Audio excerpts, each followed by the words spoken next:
변동 이자율입니다.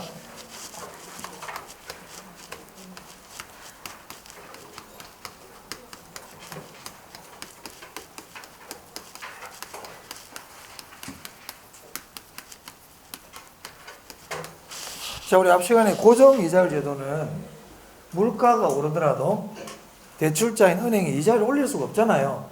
근데 이제 변동 이자율은 물가가 오르면 인플레가 발생하면 이자율을 올리겠다는 거 아닙니까?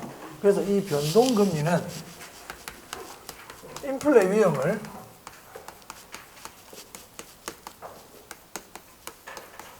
대출자가 차입자에게 떠넘기는 거예요. 전가시키는 겁니다. 자, 그래서 누가 누구에게 전가시킨다고요? 네네. 그래서 우리 변동금리는 위험의 전가입니다. 위험의 전가. 자, 그러면 변동금리는 어떻게 생겼느냐?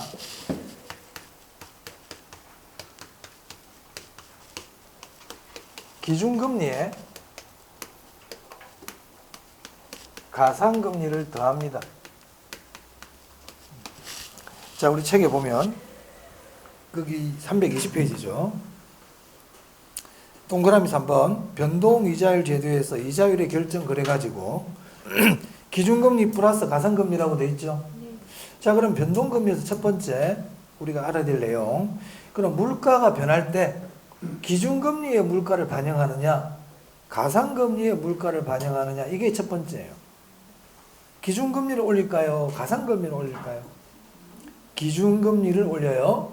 그래서 물가는 어디에다 반영한다? 기준금리. 자, 동그라미 볼게요. 거기 참고에 기준금리 보이세요? 네모. 자, 동그라미 1번에 줄칩니다. CD금리.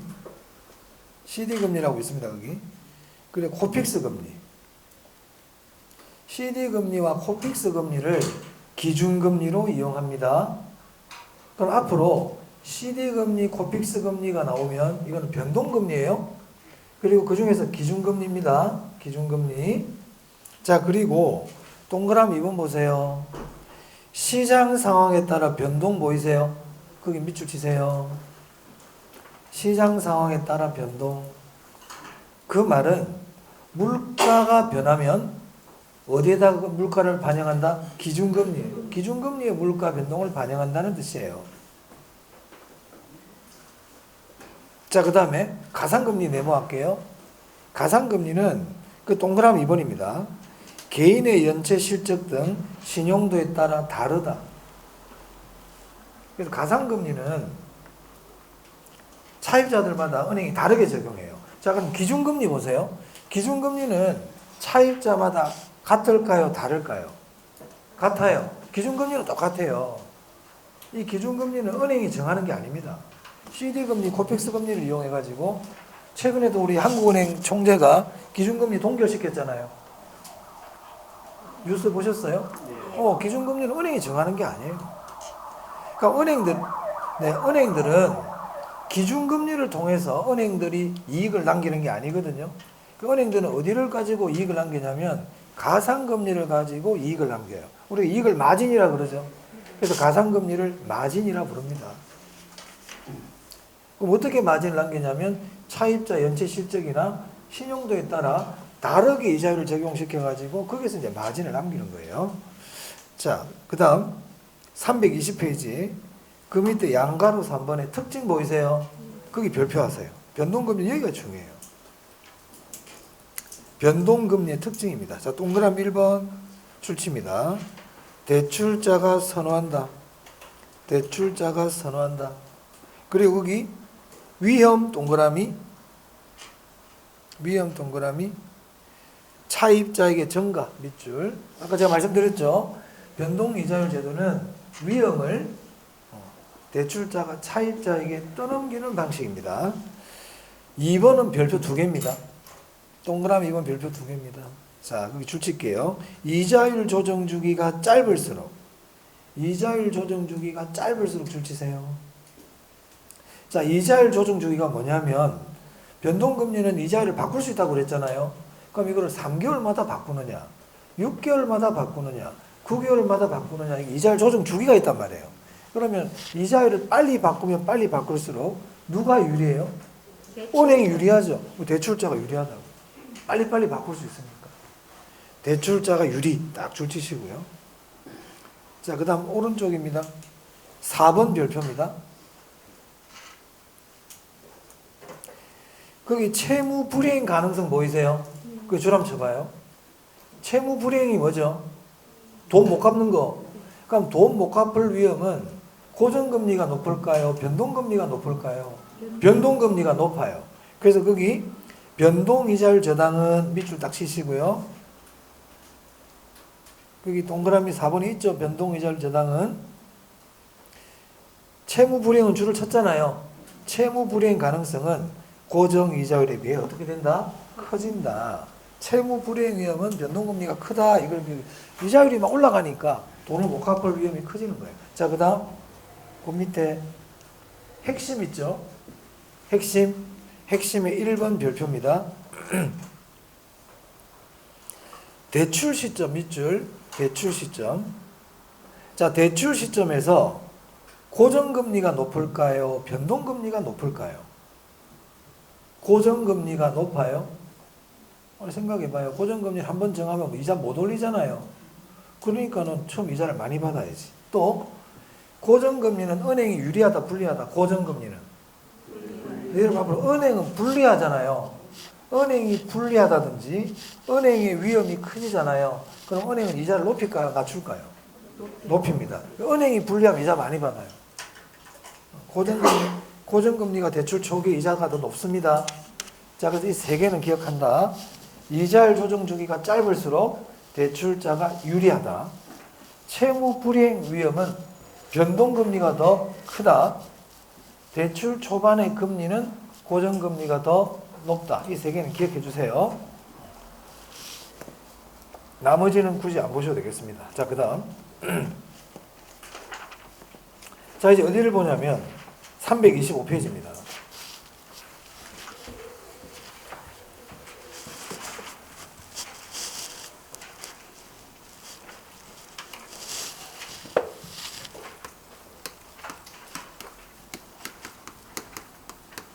저당의 상환 방법입니다.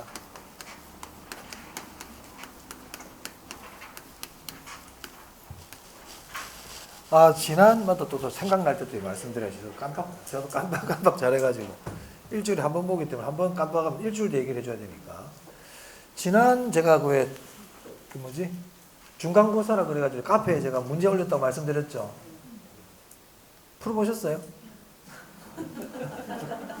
그럼 아마. 자료를 중요하다고 한번 풀어보라니까 왜 안 해요, 그런 거? 그래서 이제 지금 다른 학원 중에 지금 거기는 지금 3월 3일 기말고사를 보거든요. 그 출제 문제인데 그날 하고 나서 시험 보죠. 그래서 이제 그래서 제가 시험지 저번에 올려드린 거란 말이에요. 그 학원에서 본 시험을. 그래서 기말고사가 이번에도 3월 3일 날 있어요. 거기. 그래서 제가 3월 3일 지나면 저도 카페에 기말고사 올려드릴 테니까 그것도 나중에 필요하시면 출력해서 풀어보시기 바랍니다. 네? 여긴 별로 관심이 없으니까 뭐. 하여튼 그래요. 올려드릴 테니까.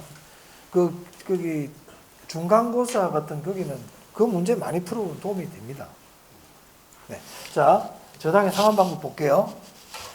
이 저당의 상환 방법이라는 건 뭐냐면 돈을 어떻게 갚아가느냐 이거거든요. 은행에서 빌린 돈을 어떻게 갚느냐. 고정금리에서의 상환 방식입니다. 고정금리. 그리고 원금과 이자를 같이 갚아가는 원리금 납부 방식입니다. 이 저당의 상환 방법은 시험에 그냥 나와요. 나온다 보면 돼요. 세 가지 상환 방법이 있어요.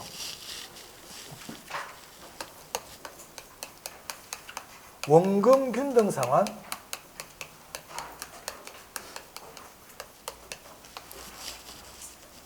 원리금 균등 상환,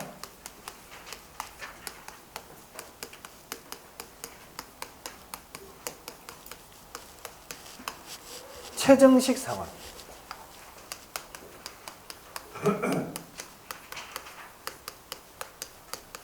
이 최정식 상환을 점정식이라고도 그래요. 중요합니다.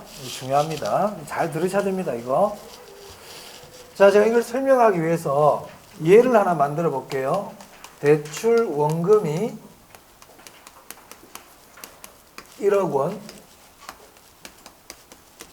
대출 기간이 대출 만기죠. 10년. 은행 이자율이 10%, 연말에 1회 납부 방식으로 해보겠습니다. 연말 1회 납부라는 얘기는 우리가 보통 은행에 대출 받으면 매달 돈을 갚잖아요. 근데 이거는 제가 1년에 한 번 갚는 걸로 가정하겠다는 겁니다. 우리 시험도 보통 이렇게 내니까. 자, 그럼 먼저 원금 균등 상환 볼게요. 여러분이 은행에서 1억 빌렸다고요, 지금. 은행에서 1억 빌렸다고요. 그럼 이걸 몇 년 동안 갚아야 된다고요? 10년 동안. 매년 연말에 은행 가서 돈을 갚아야 돼. 그거 지금 하는 거야. 근데 어떤 방식으로 갚겠다고요? 원금 균등 상환으로 갚겠다고요. 그럼 대충 이게 뭔지 좀 감을 잡아야 돼. 좀 여러분 알 수도 있어요. 자, 그럼 보세요. 1회차, 2회차, 3회차. 쭉 이렇게 해가지고 몇 번 갚겠다는 겁니까? 10회까지 갚겠다는 얘기죠. 10번 갚겠다는 얘기예요. 그러면 이름을 봐보세요. 원금 균등이죠. 원금 균등입니다. 원금 균등. 자, 그러면 조금 전에 제가 원리금 납부라 그랬잖아요. 원리금이라는 거는 난 은행에 원금도 내야 되고 뭐도 내야 돼? 이자도 내야 된다는 거죠. 이 두 개를 합친 걸 뭐라 부릅니까? 원리금이라고 부르죠. 이게 부채 서비스액이잖아요. 그래서 은행에 이 원리금을 납부하는 거예요. 은행에 뭘 내야 된다? 원리금을 내는 겁니다. 원리금을. 여기까지는 이해되셨죠?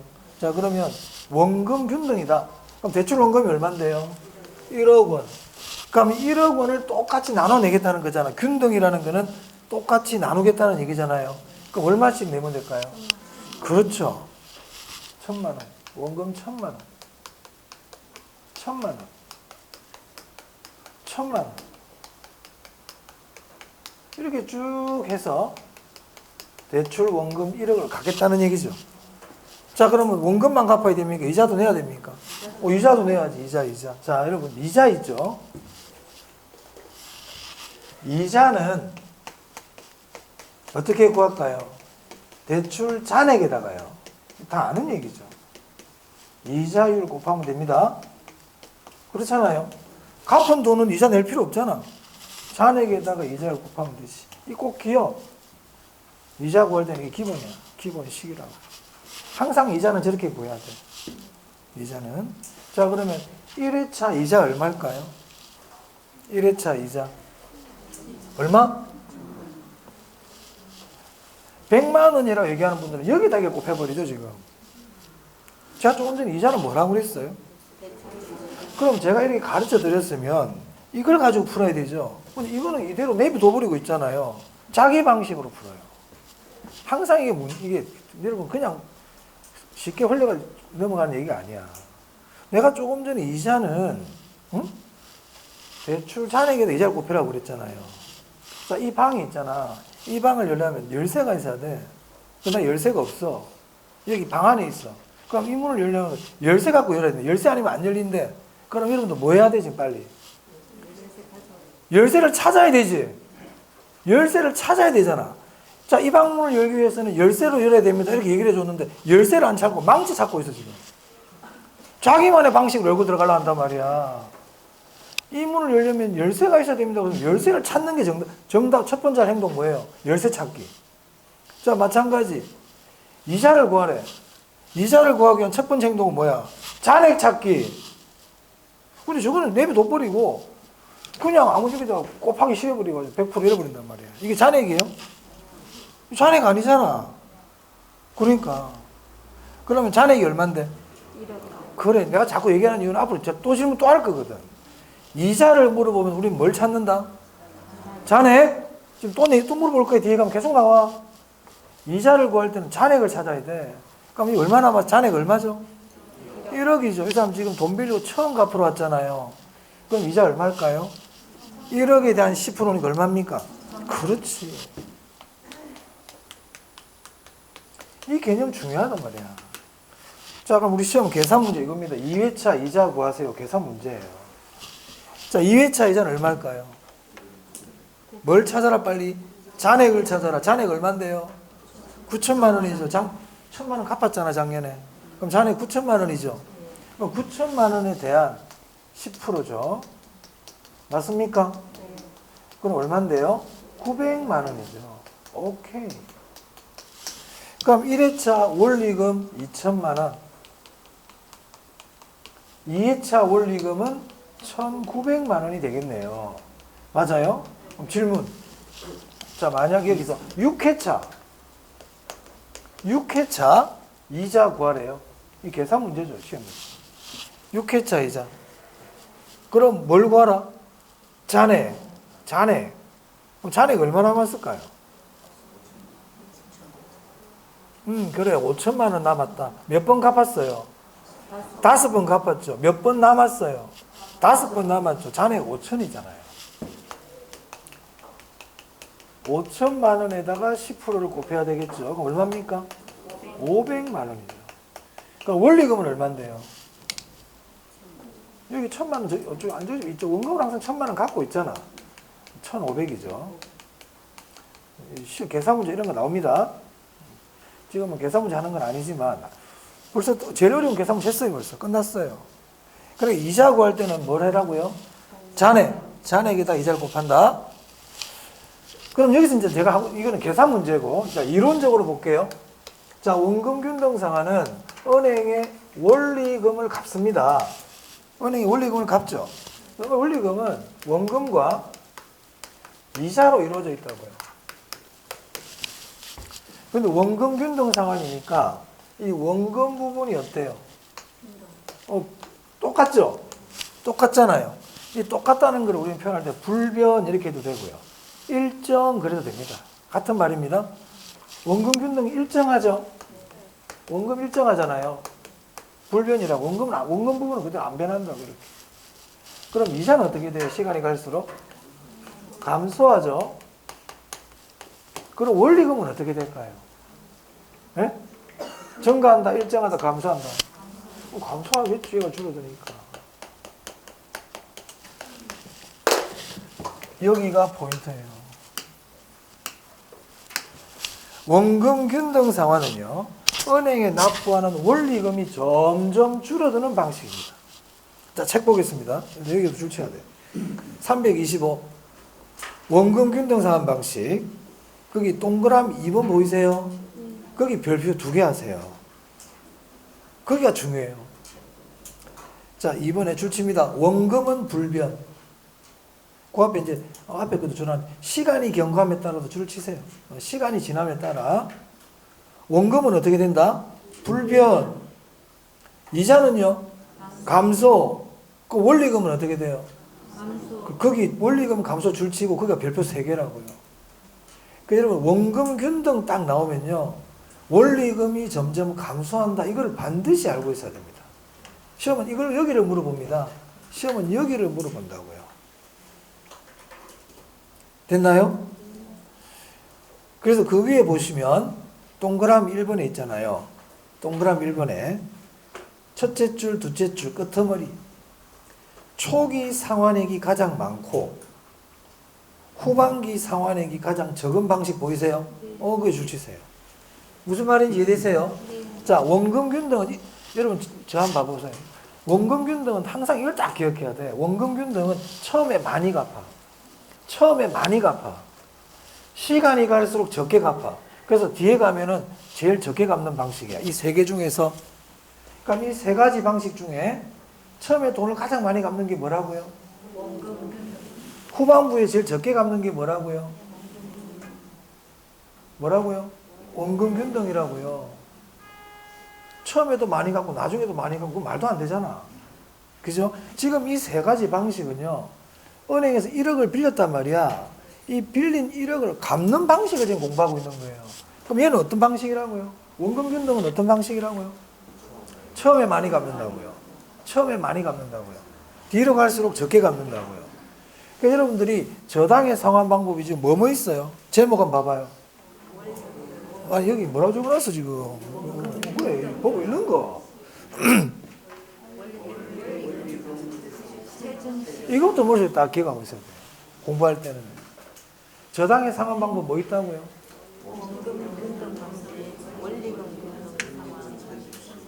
그래요. 이게 출발 아닙니까? 시험에 묻고 안 묻고를 떠나서. 시험에 묻고 안 묻고를 떠나서 저당의 상환 방법이 뭐가 있어요? 그랬더니 대답을 못하는 사람들이 이게 이해가 되겠어요? 그래서 저당의 상환 방법 그러면 원금 균등, 원리금 균등, 최정식이라고요. 세 가지가 있다고요. 그러니까 원금 균등이 뭔데요? 원래는 정확하게 얘기하면 원금은 일정하고 이자가 줄어들기 때문에 은행이 납부하는 원리금이 점점 줄어드는 방식입니다. 이렇게 얘기하면 아주 훌륭한 대답이에요. 그거 뭐가 어려워요? 그게 뭐가 어려운 얘기야? 이런 것도 원금 균등이라고 다 가르쳐 줬는데 원금 균등인데 원금은 일정하겠지. 이런 것부터가 원금 균등이 원금 일정 아닙니까? 그럼 이자는 늘어납니까? 줄어듭니까? 은행에 돈을 갚는데 이자가 늘어날 리가 없잖아. 아니 상식적인 얘기하고 있잖아요. 그러니까 원금은 일정하고 이자는 줄어들면 이 두 개를 합친 원리금은 당연히 주는 거 아니에요? 그래 그게 원금 균등이다. 하나도 어려운 게 아니야. 그죠? 그건 당연히 알아야 되는 거예요. 사실은 뭐 별표 3개가 뭐가 저거 지극히 당연한 얘기죠. 지극히 당연한 얘기인 거예요. 자, 그 다음 이거 한번 볼까요? 끝이에요. 끝이라고. 자, 그 다음. 자, 원리금 균등입니다. 이것도 마찬가지로 은행 대출 얼마 받았다? 1억 받은 거예요. 그럼 이거를 앞으로 10번을 나눠내겠다는 얘기 아닙니까? 그럼 1회차 있을 거고, 2회차 있을 거고, 3회차. 그렇게 해서 쭉 해서 10번 갚겠다. 이런 얘기잖아요. 그죠? 그럼 이것도 마찬가지로 은행에 원금도 갚아야 되고, 이자도 갚아야 되고, 이거 두 개를 합친 원리금을 은행에 납부를 하겠죠. 맞아요? 이렇게 되는 거예요. 다 똑같아요. 다 똑같다고. 자, 그럼 얘는 이름이 뭐예요, 지금? 원리금 균등 아닙니까? 원리금 균등이잖아요. 그러니까 이 원리금을 일정하게 내겠다는 얘기잖아. 그럼 이게 일정하다는 얘기네. 이 원리금을 똑같이 내겠다는 얘기잖아, 지금. 맞아요? 이걸 똑같이 내겠다는 얘기죠. 첫 번째가 얘가 중요한, 얘부터 먼저 구해야 돼. 이것부터 먼저 구해야 되는 거야. 그럼 이걸 우리가 뭐라 부르냐면 원리금 균등액이라 그러거든요. 또 정확하게 얘기하면 원리금 균등 상환액.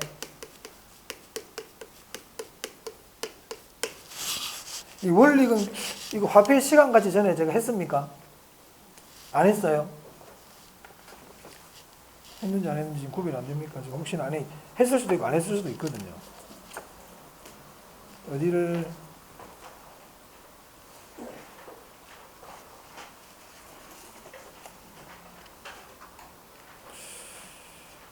이게 요거는 전에 안 했었구나. 네. 자, 보세요. 자, 원리금 균등 상환액 어떻게 구하냐면요. 대출금에다가 대출 원금에다가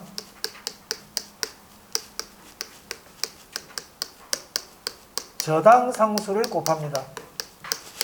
이거 중요합니다. 이거.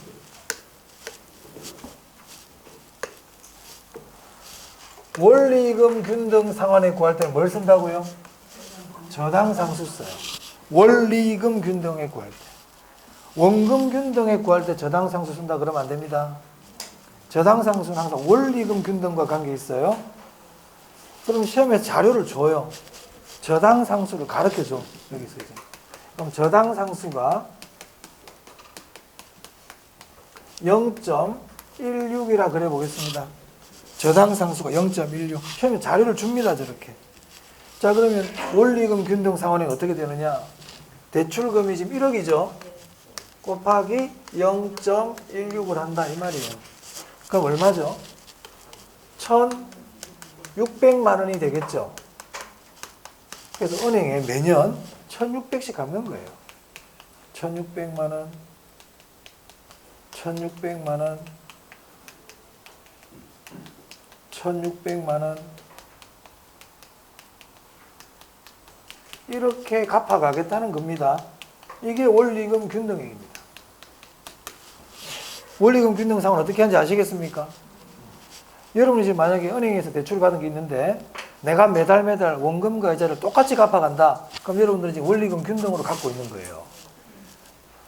보통 자동차 살 때 대출 받으면 매달 똑같은 금액을 아마 내는 경우가 많을 거예요. 맞아요?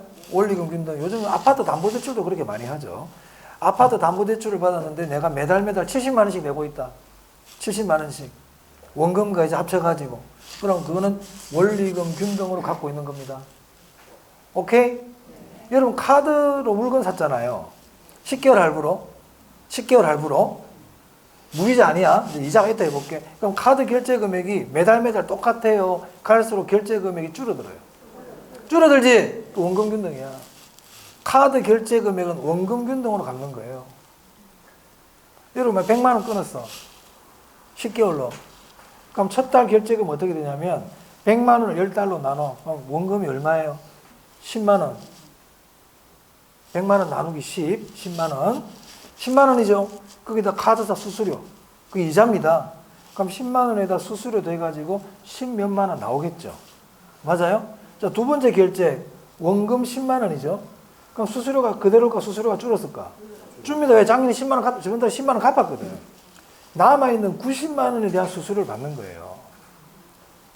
그러니까 내가 은행에 납부를 하는데 점점 내가 내는 돈이 고정금리일 때, 고정금리 되게 하는 겁니다.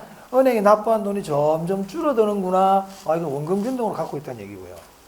은행에 내는 돈이 내가 매달 똑같아. 그럼 그건 뭐예요? 원리금 균등이에요.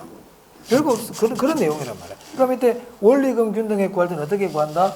대출 원금에다가 뭘 곱한다고요? 꼭 기억해 줘야 돼. 저당상수를 곱한다고. 자, 그럼 여기 보세요. 그럼 시험은요. 1회차 원금이 얼마인데 이거 잘 물어봐요. 1회차 원금. 그럼 1회차 원금 어떻게 구할까요? 응? 원리금에서 이자 빼면 되겠네. 원금 플러스 이자가 원리금이니까 원리금에서 이자를 빼면 원금 나오겠는데요. 그럼 1회차 이자 얼마인데요? 1,000만 원이죠. 잔액에도 이자 곱하라고 그랬죠. 또 지금 잔액 안 찾지? 이자 물으면 항상 잔액을 찾아라고 그랬습니다. 그럼 잔액이 얼마인데요? 1억. 그럼 1억에 대한 10%니까 이자 얼마예요? 1,000만 원이죠. 원금 균등하고 원리금 균등의 1회차 이자가 똑같네? 당연한 거 아니? 당연한 거죠. 왜? 둘 다 지금 1억 빌려가지고 처음 이자 내려왔으니까 1회차는 이자가 같을 수밖에 없죠. 자, 그러면은 원금 얼마일까요? 600만 원이죠. 자, 이제 중요한 거 물어봅니다. 2회차 이자 구해볼까? 2회차 이자.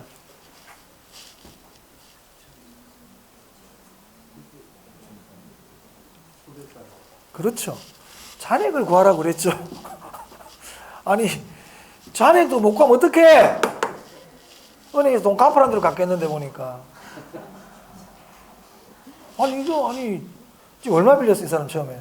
처음에는 얼마 갚았어, 지금? 얼마 남았어? 그래, 그게 잔액이잖아요. 그죠? 그래, 1억 빌려가지고 작년에 이 원금 600 갚았잖아. 잔액이라는 건 대출 원금에서 갚은 원금 빼면 잔액입니다. 너무 경직돼 있어서 그래.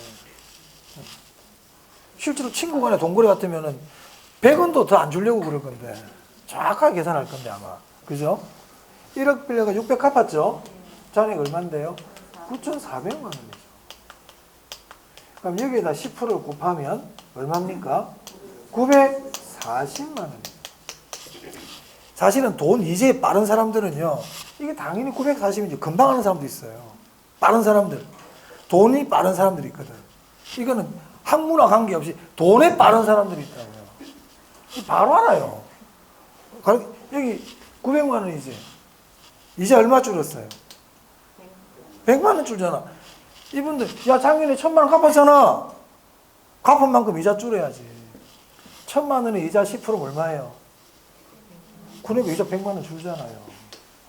갚은 만큼 이자 줄여야 되는 거 아닙니까? 그거 안 가르쳐도 아는 사람도 있어요. 이 사람은 잔액 저런 거 필요도 없어. 작년에 제가 1000만 원 갚았는데 이자 당연히 100만 원 줄여야죠. 이렇게 얘기하죠. 우리 너무 돈이 깨끗하게 살아 그런가? 600만 원 갚았잖아. 그럼 이자 60 줄었잖아요. 600에 대한 10%. 60만 원 주는 거 아닙니까? 그죠? 그런 내용이죠, 지금. 근데 그거보다는 잔액에다가 이자를 곱하시는 게 편합니다. 그럼 여기는 얼마일까요? 그렇죠. 660만 원이 되겠죠? 빼면 그죠? 자, 이게 중요합니다, 이제. 여기가 제일 중요하다. 자, 원리금 균등에서는 이자가 지금 얼마 줄었죠? 60만 원 줄었죠? 60만 원이 줄었어요.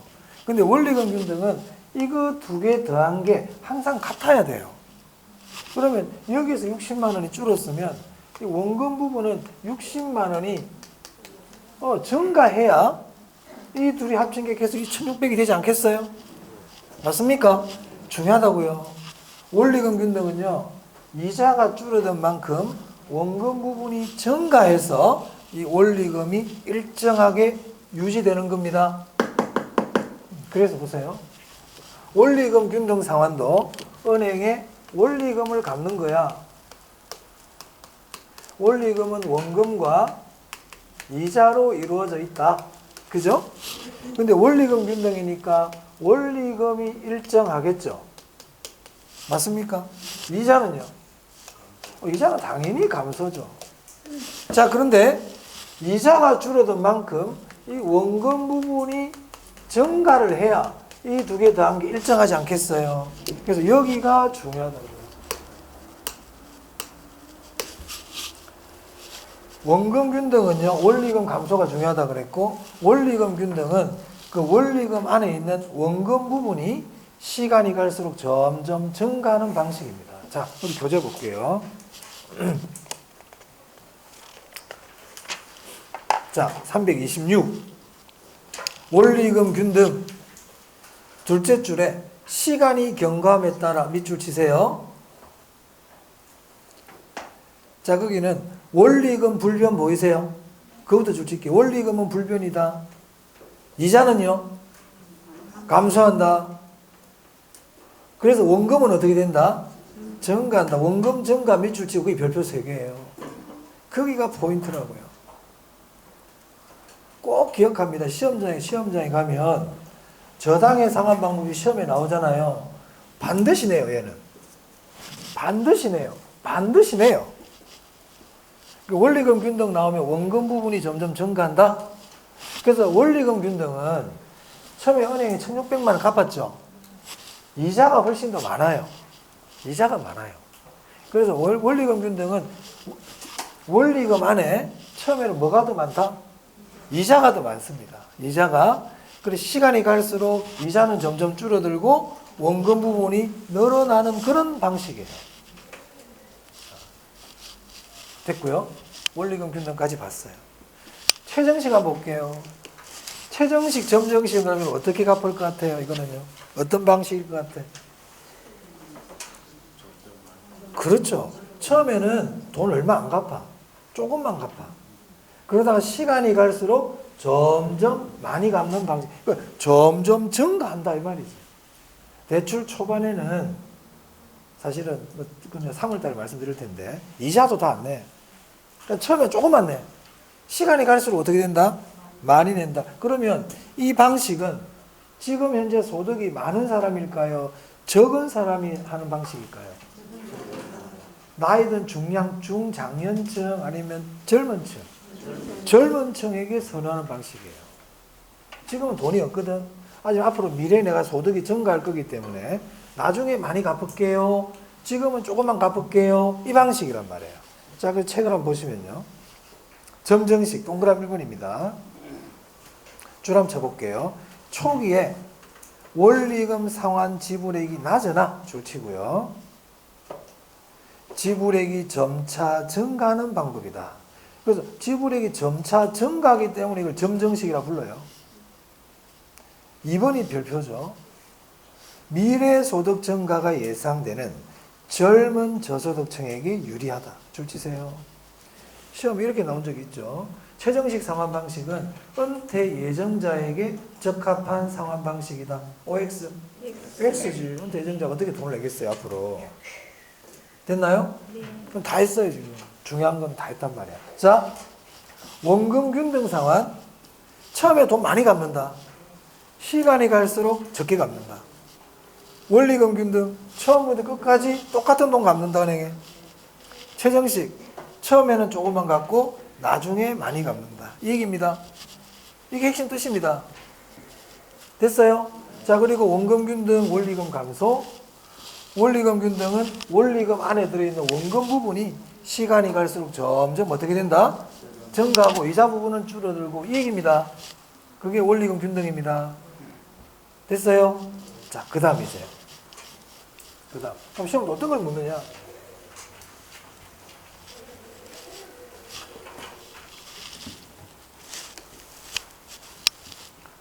중도 상환시예요.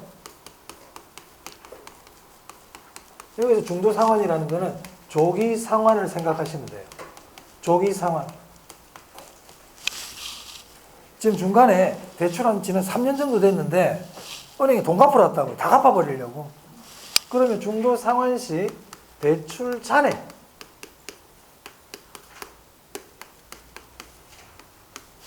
어떤 게 제일 작게 남았을까요? 잔액이.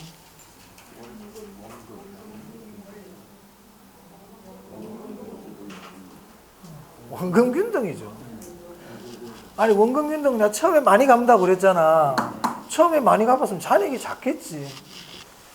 원금 균등이 제일 작죠. 그 다음 어떤 게 작을까요?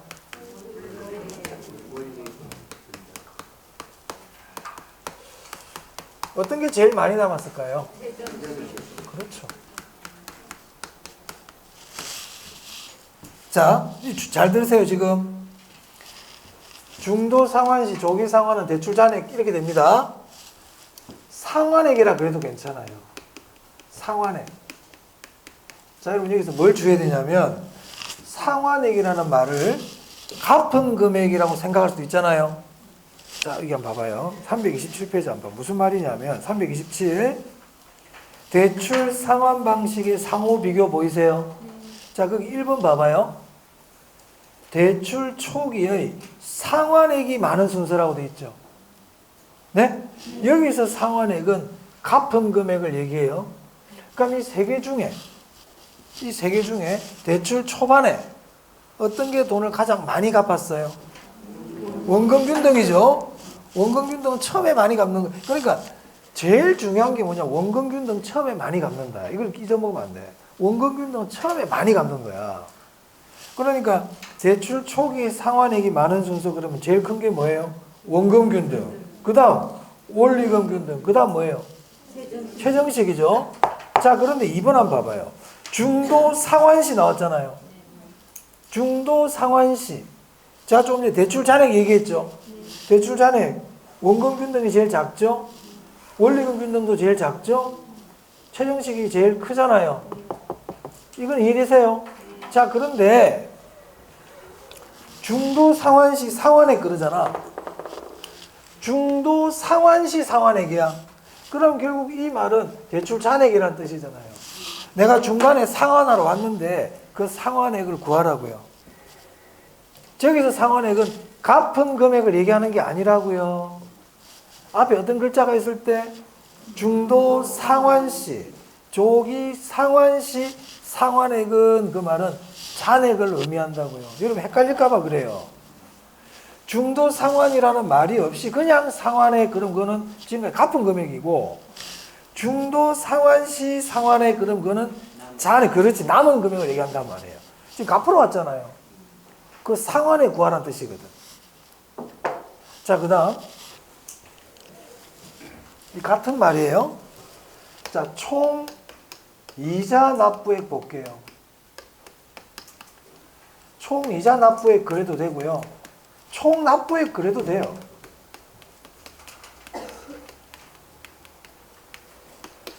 이 세 가지 방식 전부 다 대출 원금은 얼마입니까? 다 1억 빌린 거예요. 원금은 다 1억이에요. 그럼 뭐가 차이가 나요? 이자가 차이 나죠. 여러분, 이자라는 거는 내가 많이 갚으면 이자가 많아요, 작아요? 작죠. 원금 균등은 처음에 돈을 많이 갚아버리잖아, 원금을. 그러니까 이자가 많을까요, 작을까요? 작죠. 그러면 총 이자 납부액도 어떤 게 제일 작을까요? 원금 균등이 제일 작죠. 처음에 많이 갚았으니까. 그 다음 뭘까요? 이자 제일 많이 내는 게 뭐예요? 최정식이죠. 최정식은 나중에 갚을게. 그리고 이자를 갖다 많이 내야지. 안 그래요? 그렇다. 자, 그래서 거기 중도 상환시 융자 잔금, 총 이자 납부액, 누적 원리금 상환액, 누적 원리금 상환액이 총 납부액이 되는 겁니다. 그럼 질문해 볼까? 이걸 잘 이해하고 있는지 한번 또 물어볼게요. 자, 은행 입장에서 대출 원금 회수가 제일 빨리 되는 게 뭐예요? 원금 회수가 제일 빨리 되는 거. 원금 균등이죠. 그래요. 그래서 은행들은 원금 균등으로 대출을 해주면 좀 더 안전하죠. 맞아요? 그런 개념이다. 그래서 원금 균등 잊어먹지 마세요. 처음에 많이 갚는다. 처음에 많이 갚았으니까 이자도 적게 내야지. 총 이자도. 맞아요. 전체적으로 봤을 때. 그런 얘기입니다. 원금 균등 처음에 많이 갚았으니까 중간에 가서 돈 갚으러 가면 상환액도 작은 거고 잔금도 작은 거고 이런 얘기잖아요. 그렇죠? 그래서 이 시험 문제는 정해져 있어요. 지문 5개 나오거든. 1번 지문이야. 원금 균등 상환에서 원리금은 점점 감소한다. 1번 지문. 2번 지문. 원리금 균등 상환에서 원리금 중에 원금 부분은 점점 증가한다. 3번 지문.